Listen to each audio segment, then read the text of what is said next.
All right, so you've been looking for a vacation rental here in Southwest Missouri, and now you found one. Good question you need to ask your realtor is, does it have any bookings? Let's talk about it.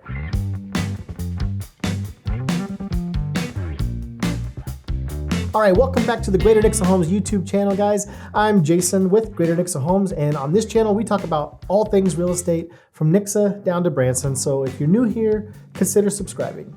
All right, so let's just jump into the content today. I want to talk to you guys. I know a lot in the past we've considered a lot of different aspects of buying a vacation rental, but one of the things we haven't really talked about specifically is buying a vacation rental with bookings. There's kind of a difference in, when you're purchasing maybe a condo or a house that could be used as a vacation rental versus something that is an active vacation rental, mainly because it increases the value of the property that you're buying, right? Especially if it's been operating with a proven track history for quite some time. You're going to want to take into consideration, and your lender might take into consideration, any future bookings, projections. If you've provided you with any kind of a performance sheet, knowing what those numbers are going to look like moving forward. And especially, most importantly, this one I want to talk to you about today is how to handle all of the bookings that are going to take place after close, right?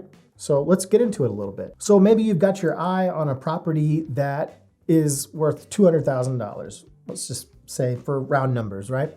And then you got this other one over here that is $230,000. Well, this one over here, the 230, is got, a proven track history. It's got tons of bookings already on it. And this other one is only $200,000, but it's got no bookings.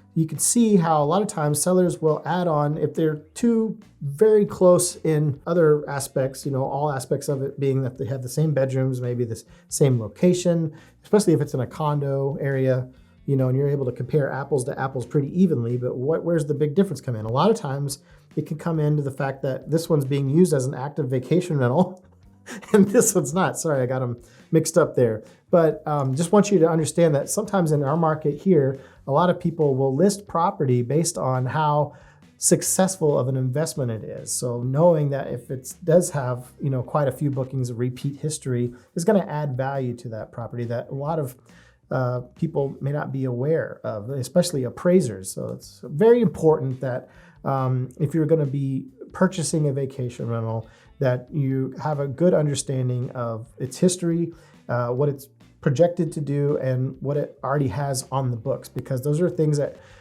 me as your buyer's agent can help give that information to your appraiser. If you're going to get a loan, that will help probably in their scenario of doing like rental analysis of each property when comparing to another neighborhood that already has other like vacation rentals in that area. They're going to use that information to help give you the best value that you can get out of that.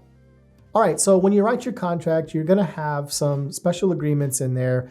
We have addendums at our office that specifically address how bookings are going to be handled. Most importantly for the buyer, after close, right? So if the seller has, let's say, 10 bookings already on VRBO, then how do you manage all of that once you closed on the property? Now, this can get kind of confusing for some people, but if you have an experienced realtor that knows how to navigate through all of this, it's going to make it an easy breezy lemon squeezy for you. All right. So basically, you're going to want to make sure that you've addressed if their seller has collected any money on any of these bookings. Different websites, depending on how the guest booked the property, and the website's different, regulations.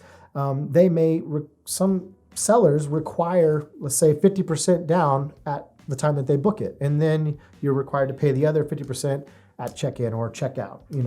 So it's kind of important to maybe have your realtor reach out to the other agent and make sure that there are no monies that they've collected for bookings that will be taking place after you've closed on the property that the seller has already collected, right? Because we're going to want to make sure we get that in writing, that that's going to be provided as maybe a credit or a check that's paid out to the buyer at closing.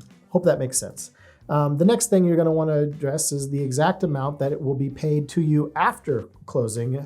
And also you might want to consider how the property is going to be managed. Do you want the seller to continue managing those bookings right after close, and then they maybe pay you out what you're due as the new owner minus some kind of a management fee cleaning fees and whatnot.